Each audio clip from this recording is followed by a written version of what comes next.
Finished product na to migsoon sa ato ang sudan karong kaudtoon. Let's go. So magsukot ang luto isoon atong ingredients o main ingredients. Yato ang leftover na sudan mato na isang isagol. Let's go. Add diri og ahos may isoon. So duha ni ka cloves na ahos. Pero usara akong gipakita na isoon. Sunod ato hiwaon ang tuang Bombay. So dako kay Bombay may isoon gis na may isoon tinanda ko So usan lang sa akong pakita niya pero duha ginan ako nagilunod. Tinda ko sa gis grabe ka. Dako no solid kayo pagkapalita. Nga mag-add ta sa tuang repolyo isoon. No? Nagamit nila to ang mga sobrang utan sa sudlanan, no? So, i-add kay aron yun nagamit ni mga kana ug healthy po ni sa mga bata, no? Swak na swak ko, no? So, manin siya to set aside para magluto na ta, magsaute na ta. So, lalo na to ang ricados.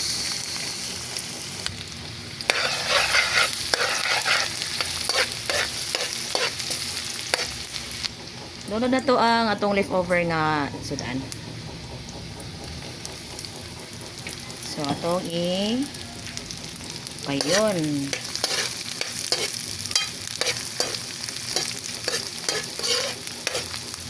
Ning suting na iyang kahumotig so no, amumot kayo tugod sa lamas. So ato sana siyang kanon sang gamay at least.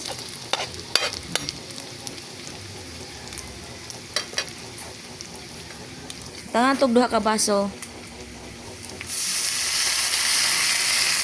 Duha nga baso. Mayo man ang daghang sabaw para daghang mahigop. Kung nagkulo-kulo naman ni Igsoon, ato ilunod na ang repolyo. O ni usa ka plate. Ato ilunod. Ang atong kayo ni Igsoon para mulambot ang utan.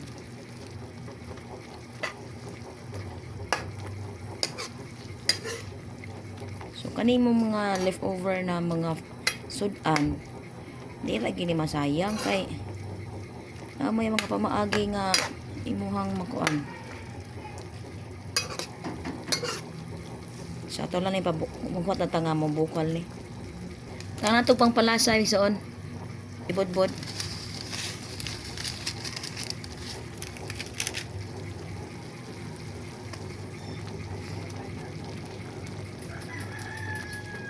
Nya atong tilawan og sakto na ba? Atong tilawan isuon og sakto na ba ang timpla? Magic gamay. Kayo na to.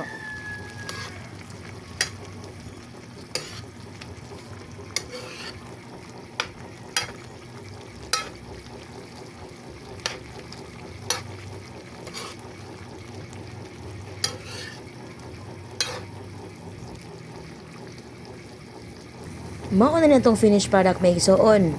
Let's go! Ano na? Ang iloto. Makasave ka basta ikaw magluto. Kaya mahal kayo sudan sa gawas. Range nag 50 to 60 ang sudan. So na may mga sobrang mga gulay sa ref. So atong gamiton. Na pay sobra pong sudan. Hindi makasave na. Naon ta?